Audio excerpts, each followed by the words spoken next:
Bueno, ahora sí. Estamos poniendo el origen de coordenadas en el punto de partida. El eje a lo largo del cual se mueve el teleférico es este cable. Hay un punto o hay un tramo de ese eje en el cual el sistema la cabina, acelera, incrementa su velocidad del reposo hasta cierto valor. Como se mueve a lo largo del eje X y está aumentando la velocidad, entonces el signo de la aceleración es positivo. Bien. Pero a partir de este punto, no sigue acelerando, ¿no? Mantiene constante esa velocidad. La aceleración, como ya no está cambiando la velocidad, entonces la aceleración es cero. Bien. En todo este trayecto, desde aquí hasta acá, seguramente mantiene una aceleración igual a cero. ¿Por qué es cero? Porque la velocidad permanece constante. Constante significa que no está cambiando, ni aumenta ni disminuye, es la misma. Bien, entonces en este trayecto que está aquí, el teleférico describe el movimiento rectilíneo uniforme. ¿Por qué? Porque tiene estas condiciones: aceleración cero y velocidad constante, ¿vale? Este es uno de los movimientos, es el movimiento más simple de todos y lo vemos en la vida real, es el teleférico, ¿bien? ¿Qué pasa cuando llega a este punto? Pues tiene que frenar porque ya va a llegar a la siguiente estación. Aquí va a frenar, ¿bien? Se mueve en la dirección X positiva, pero la velocidad va disminuyendo, por lo tanto, la aceleración debe ser negativa, ¿sale? Frena. No es que se mueva en el eje X negativo, no. Recuerda que aquí los signos de la aceleración son de acuerdo a esta tabla, ¿sale? Fíjate, aquí la partícula se mueve en dirección más X y está frenando. Ah, pues entonces el signo de la aceleración debe ser negativo, ¿vale? Bueno, este es un movimiento y es el más simple de todos. Y sus ecuaciones salen de las ecuaciones de aquí, estas derivadas. Son muy generales. Ese es el MRU. Ahora, el movimiento rectilíneo uniformemente acelerado. Movimiento rectilíneo uniformemente acelerado, déjame pensar un ejemplo sencillo. Puede ser, se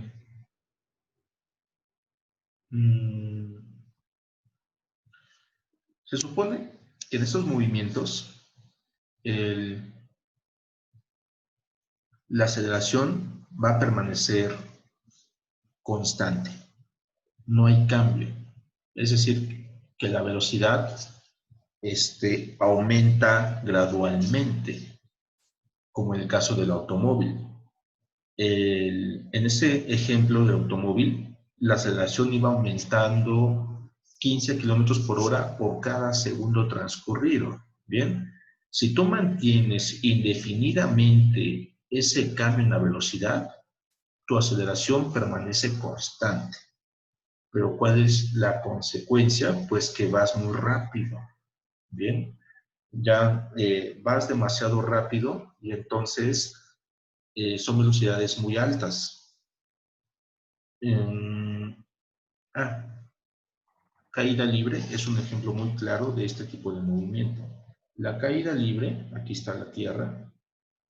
Imagina que es un edificio muy, muy alto o un precipicio, lo que sea. Bien, tú dejas caer rocas. Las dejas caer, no las avientas, no, las sueltas, bien, las liberas del reposo. Bueno, resulta que las cosas caen debido al campo gravitatorio. Recuerda, la Tierra está permeada de un campo invisible y ese campo invisible es la gravedad. Y la gravedad en este caso apunta hacia el centro de la Tierra, ¿sale? La intensidad con la cual atrae las cosas este campo gravitatorio, esa intensidad es de 9.81 metros sobre segundo por cada segundo, equivalentemente 9.81 metros sobre segundo cuadrado. Bien, La magnitud de la aceleración es positiva. ¿Por qué le ponemos menos a veces en algunas ecuaciones? Pues porque va hacia abajo, bueno, no hacia abajo, va hacia el centro de la Tierra, solo por eso. Bueno, si tú sueltas este cuerpo, ¿qué va a suceder? Que se va a mover a lo largo de esta línea.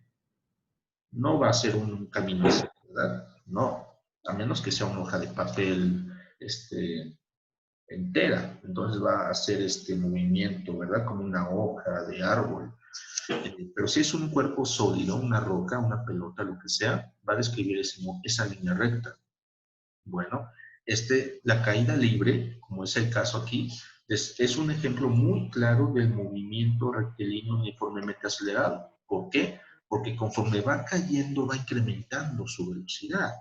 Y lo incrementa, ¿a qué razón? A 9.81 metros sobre segundo por cada segundo transcurrido. Por cada uno de ellos. ¿Sale? La aceleración aquí es constante y esa aceleración es el valor de la gravedad, 981. Este es un ejemplo muy particular del rectilíneo acelerado. Sistemas reales como, por ejemplo, el metro. En el metro, experimenta, es como una especie es como una combinación de uniformemente acelerado y rectilíneo uniforme, ya que cuando parte del andén mantiene una aceleración constante. No sabemos de cuánto, pero la mantiene, ¿verdad? Llega un punto en el cual ya no acelera, sino que mantiene la velocidad constante. Su aceleración es cero, experimenta un MRU. Y cuando va a llegar al otro andén, entonces aplica frenos, ¿verdad? La velocidad va disminuyendo constantemente, a veces porque de repente da el freno y todos chocamos contra todos, y entonces ahí, como está cambiando la velocidad, sería un movimiento rectilíneo uniformemente acelerado. Este es un ejemplo de combinación de movimientos. ¿Qué otros hay? Pues está el tiro vertical. Cuando tú lanzas cuerpos verticalmente hacia arriba, ese movimiento vertical se puede analizar con el movimiento rectilíneo uniformemente acelerado también. Y para tienes ecuaciones diferentes a las del rectilíneo uniforme, no son las mismas. Bien, estos son movimientos en una dimensión. Vamos a ver ahora movimiento en 2 o 3 dimensiones. Ejemplos de estos movimientos son el parabólico. El parabólico es cuando tú lanzas a cierto ángulo. Aquí está la Tierra. Tú tienes aquí, estás aquí, bien, y lanzas lo que sea. Lo que sea describe una trayectoria parabólica. En el caso ideal, la parábola es simétrica con respecto a su vértice. El vértice es el punto más alto. ¿Sí? Pero ¿por qué cae? ¿Por qué debe ser una parábola? ¿Por qué no, cuando tú lanzas a cierto ángulo un cuerpo, un ángulo, no lo sé, 45 por decir algo, ¿por qué no describe una línea recta? Pues por el hecho de que hay un campo gravitatorio. Bien, ese campo invisible afecta la trayectoria de los cuerpos. Entonces, mientras el cuerpo intenta elevarse, la gravedad lo que hace es doblar la trayectoria. Y ese efecto, total sería la parábola. Si son altitudes pequeñas del orden de, no sé, un edificio, la altura de un edificio, la parábola es simétrica. Pero cuando son más grandes, estas alturas, es decir, el movimiento es mucho más potente, la parábola deja de ser simétrica y sería mucho más corta. ¿Sale? Bueno, aquí de hecho está mal. Este es el caso ideal. Pero si tú lo lanzas mucho más fuerte, la cosa sería algo así, seguramente. Es una parábola asimétrica. ¿Por qué se distorsiona? Pues porque hay resistencia en el aire. El aire, que tampoco lo vemos, pero lo respiramos, bueno, el oxígeno que contiene el aire, va a tener cierta densidad. Y resulta que en la atmósfera hay capas de aire. Las que están abajo son más pesadas, son más densas. Y conforme tú vas ascendiendo en la atmósfera, las capas de aire se vuelven más ligeras. Bien. Entonces, ese gradiente de densidad, ese cambio en la densidad, distorsiona la trayectoria de los cuerpos. Y más si el aire está fluyendo, es decir, que lleva cierta velocidad en una tormenta. En una tormenta, cuando se te van, andan láminas volando por ahí porque hace mucho, decimos que hace mucho aire, pues realmente es porque el aire está fluyendo con cierta velocidad. Bien, entonces ahí si tú lanzas un cuerpo, la trayectoria no es parabólica, a pesar de que sean altitudes pequeñitas. Bien, va a ser distorsionada por la velocidad que lleva el aire. Entonces, estos son ejemplos de movimiento parabólico. El movimiento parabólico es un movimiento dos dimensional o bidimensional si está en un plano. Pero si tú estás considerando la profundidad, entonces sería un movimiento tridimensional o dosdimensional. De hecho, en general, el movimiento parabólico es tridimensional.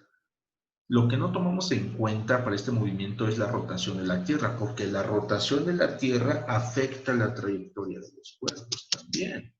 Entonces, este movimiento es muy complicado. Analizarlo desde un enfoque un poco más realista, pues se vuelve bastante complejo. No lo vamos a ver así, vamos a verlo muy sencillito. No hay resistencia del aire, el aire no lleva velocidad, no hay densidades en las capas de aire, son altitudes las que tú quieras, pero no se va a distorsionar la trayectoria. Y además la Tierra no está girando, ¿verdad? Esos casos son los que se ven en el curso de física. El caso más simple, y aún así a muchos se les complica un poquito. ¿Bien? ¿Por qué? Pues porque resulta que esta trayectoria parabólica es una combinación de estos dos movimientos. A lo largo del eje X es un movimiento rectilíneo uniforme. No hay aceleración en ese eje. Pero a lo largo del eje Y, verticalmente, sí hay aceleración. ¿Y cuál es? La gravedad, porque la gravedad es lo que le da forma a esa parábola. ¿Vale? Bueno, vamos a ver movimiento 2 y 3 dimensional de una manera muy general. No voy a profundizar mucho en ello. ¿Sale?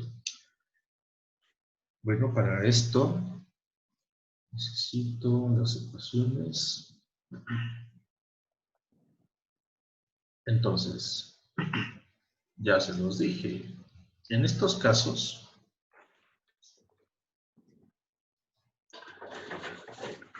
movimiento bidimensional o dosdimensional, la posición de los cuerpos ya va a ser ¿saben qué? Vamos a hacerlo en 3D.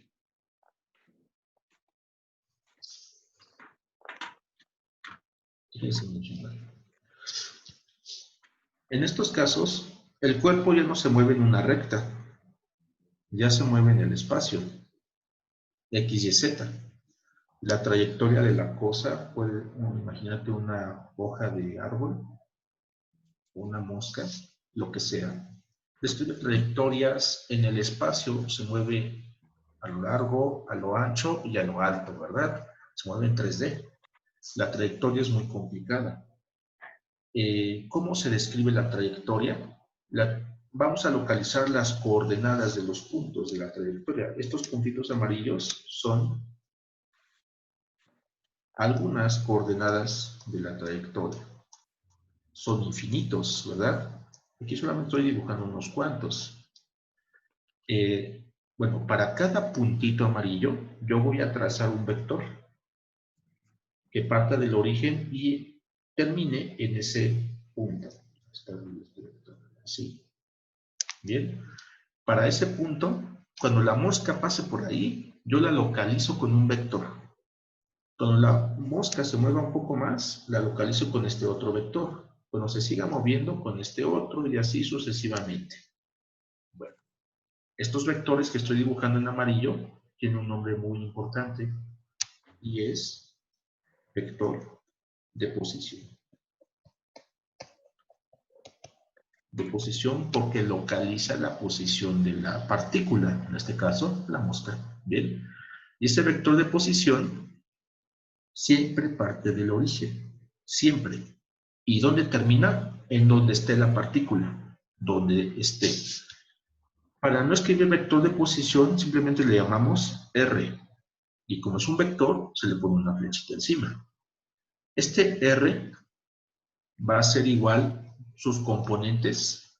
La componente, por ejemplo, en el caso de la mosca, cuando esté por aquí, y cuando esté en este punto de acá, a lo mejor tiene coordenada a, me estoy inventando cosas, 2, menos 1,3 metros. Bien, cuando esté por acá es a lo mejor 1 menos 2,5 metros y así sucesivamente, ¿sale?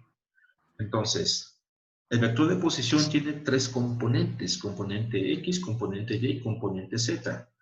Para no poner 1, 2, 3, menos 2, 1, 5, etcétera, se le pone simplemente X, Y, Z. ¿Sale? Este sería mi vector de posición y localiza la partícula. Es un vector. No son coordenadas. Recuerda, las coordenadas solamente son los puntos, es un conjunto, es una triada de números que localiza el punto. Pero un vector de posición es un vector que une el origen con la posición donde está actualmente la partícula. No es lo mismo. Bueno, el vector de posición localiza la partícula. ¿Cómo sé cuán rápido va esa partícula o se está moviendo la mosca? La rapidez, mejor dicho, la velocidad de esa partícula la va a dar otro vector, que es el vector velocidad. Bien, el vector velocidad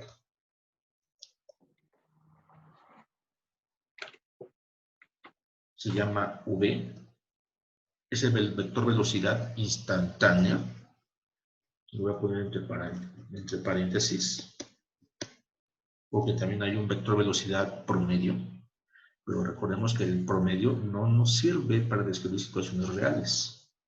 Este vector velocidad instantánea tiene tres componentes. La primera componente es la velocidad instantánea a lo largo del eje X. La segunda es la velocidad instantánea a lo largo del eje Y. Y la última es velocidad instantánea a lo largo del eje Z. ¿Sale? Estas serían sus componentes. Pero cada una de ellas se calcula como lo hicimos el día de ayer. ¿Recuerdan que la velocidad instantánea era una derivada? Pues aquí también. Cada una de estas Vx, Vy y Vz, la primera de ellas se calcula como la derivada de la posición x con respecto del tiempo. La segunda se calcula como la derivada de la posición y con respecto del tiempo. Y la última como la derivada de la posición z con respecto del tiempo. Así, ¿vale? Este es mi vector velocidad y es el más general, porque vive en 3D. Puede ser que la mosca esté incrementando su velocidad o la esté disminuyendo. Cual sea el caso, cambia la velocidad y como es un cambio en la velocidad, le asociamos una aceleración. Una aceleración es un vector también y lo vamos a definir de la siguiente forma. Le vamos a llamar aceleración instantánea. En física, cuando uno habla de aceleración o de velocidad, debe entenderse que nos referimos al término instantáneo, no es el promedio, porque en física lo que realmente nos sirve son las cantidades instantáneas. Y esas cantidades instantáneas vienen dadas como derivadas. Es un vector, esta cosa, la aceleración, y tiene tres componentes. La componente de aceleración en X, la componente de aceleración en Y y la componente de aceleración en Z. Cada una de ellas instantánea. Y como son instantáneas, se calculan a través de derivadas. Derivada de la velocidad en X con respecto del tiempo, derivada de la velocidad en Y con respecto del tiempo y derivada de la velocidad en Z con respecto del tiempo. Bien, cada una de ellas. Pues ven, aquí está tu formulario. Y tú dices, ¿y cómo se aplica eso? ¿Verdad? Son muchas cantidades, muchas derivadas, muchos símbolos. Pues bueno, son las más generales.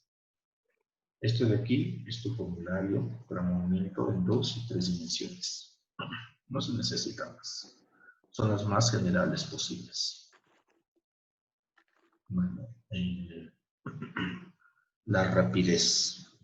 La rapidez no es lo mismo que la velocidad.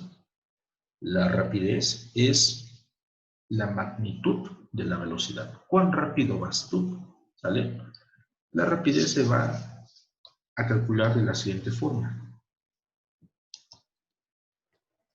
La rapidez, vamos a llamarle simplemente V, sin etiqueta X, Y, Z y sin vector, porque la rapidez es un escalar.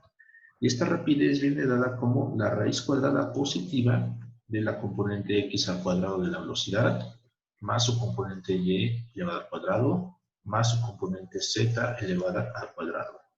Todo esto, raíz cuadrada. ¿Ven? Esta sería la rapidez de los cuerpos o de la mosca o del sistema que tú estés analizando. Distancia al origen. La distancia al origen. La distancia al origen es con respecto de tu cero, que es tu sistema coordenado X, Y, Z. ¿Qué tan lejos está la mosca? ¿Qué tan lejos está el sistema? Es decir, ¿cuánto mide esa flechita? Esa es la distancia al origen y se puede calcular. Vamos a llamarla así. Distancia al origen. Simplemente se le llama R, sin vector. Es la magnitud del vector de posición y viene dado como la raíz cuadrada de su componente cuadrado más Y más Z. Bien, aquí está. Este es un complemento, ¿verdad? De tu formulario. Así. Listo. Ahí está. Un ejercicio muy sencillo para resolver esto.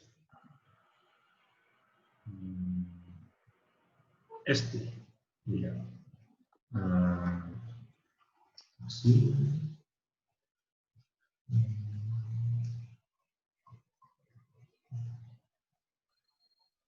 Ok. Mira, es del Semansky. Muy sencillo, por cierto. Lo leemos, nada más. Un vehículo robot está explorando la superficie de Marte. El módulo de descenso estacionario es el origen de las coordenadas. Y la superficie marciana circundante está en el plano XY. Déjame ver si tiene una imagen para que conforme lo vamos leyendo, lo vayamos localizando. No, muy bien. Ok. El vehículo se representa como un punto, como una partícula, para omitir los detalles, ¿sale? Y las coordenadas del vehículo varían con el tiempo. Varían con el tiempo de acuerdo a estas fórmulas. La posición X sería 2 metros menos este número por el tiempo al cuadrado que ha transcurrido. Y la coordenada Y es este número por el tiempo que ha transcurrido más este otro número por el tiempo al cubo que ha transcurrido. Primero, obtener las coordenadas del vehículo y su distancia con respecto al módulo 2 segundos después. Obtener los vectores de desplazamiento y velocidad media del vehículo entre 0 y 2 segundos. Deducir una expresión general para el vector de velocidad instantánea del vehículo. expresar el vector velocidad en 2 segundos en forma de componentes en términos de magnitud y dirección. Está muy fácil. Yo me lo imagino así. La superficie de Marte. Vamos a suponer que estamos viendo desde arriba. Esta es la superficie de Marte. ¿Sale?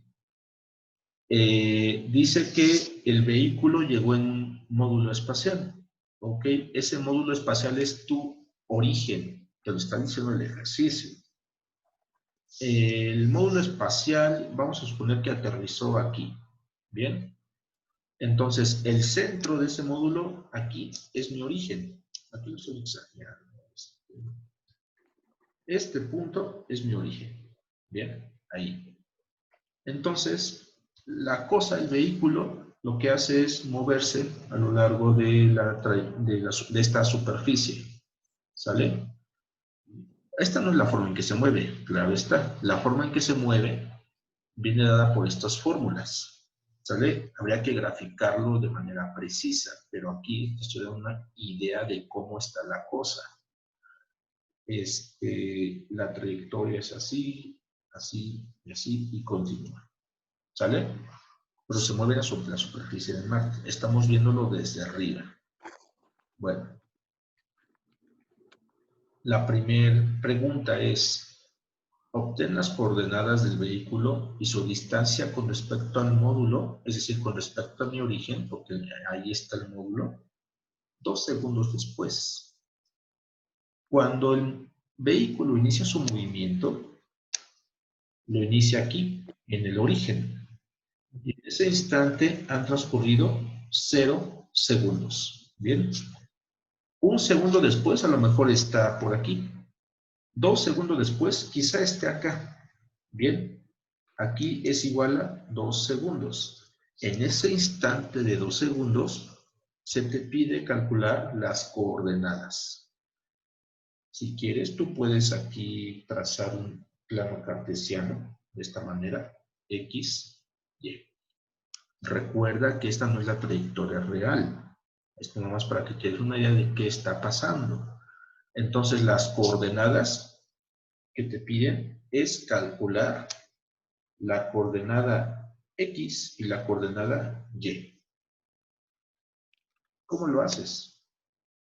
Ah, pues muy fácil. Aquí ya tengo mis fórmulas, mira. La coordenada X es esta fórmula, la coordenada Y es esta otra, donde tiempo es, en este caso, 2 segundos. Está muy fácil, ¿verdad? Solamente hay que evaluar. Segundo inciso, obtener los vectores de desplazamiento y velocidad media. Ok. Entre 0 y 2 segundos. Es decir, desde que inició el movimiento hasta estos 2 segundos, ¿cuál ha sido el desplazamiento? El desplazamiento, recuerda, es un vector que une el punto inicial con el punto final. El punto inicial es en 0 segundos, el punto final es en 2 segundos. Entonces, el vector de desplazamiento debe ser este de aquí. Este vector de desplazamiento se denota como delta R. Queda menos de un minuto. Déjame generar la última videollamada. Dale clic al mismo enlace y la última. No se vaya, va a ser muy breve.